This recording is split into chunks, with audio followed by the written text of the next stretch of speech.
Lumayong hapon. O, diba? Dito na naman ang iyong kadang queen. Queen kadang. In fairness to dili init ang panahon. So, padulong di ko dito sa kong Jumega. Kay ganina ra tong buntag. Sige, chat na ko nga.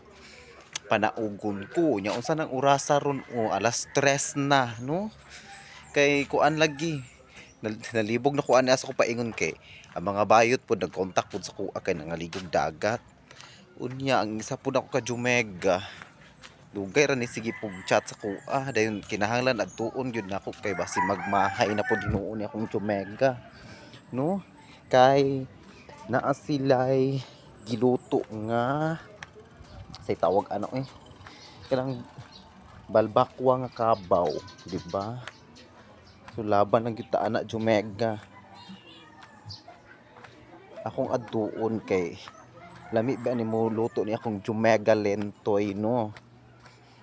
So paitan ra di ay ko na ara ko diri ga-hike ra ko kay di man init so mag-exercise pud ta panagsa no.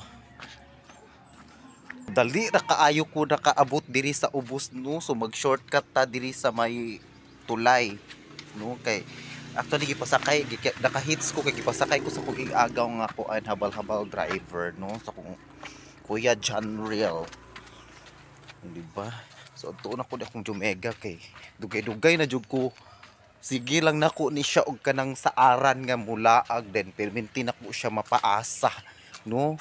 Busa karon kay murag ako yun ni adtuon kay basin magluod ni kuyaw kay ni mangluod na akong Jumega kay mubugwak to siya arinola. Ginoo ko Jumega among-amongan naman ka Jumega eh. Diba? And then shout out di ko sa naghatag ani ako ang outfit karon. Diba? Nindot kaayo siya ganahan ko kay dili igang ang tela.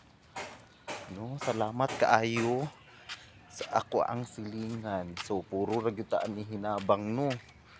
Kung saon ta man inaana man gyud ta basta daghan tag friendship no. So hapit na ko. Ay, nabuang na. Oh, sumuo ni siya ang lutuol nga balbakwa. Inta.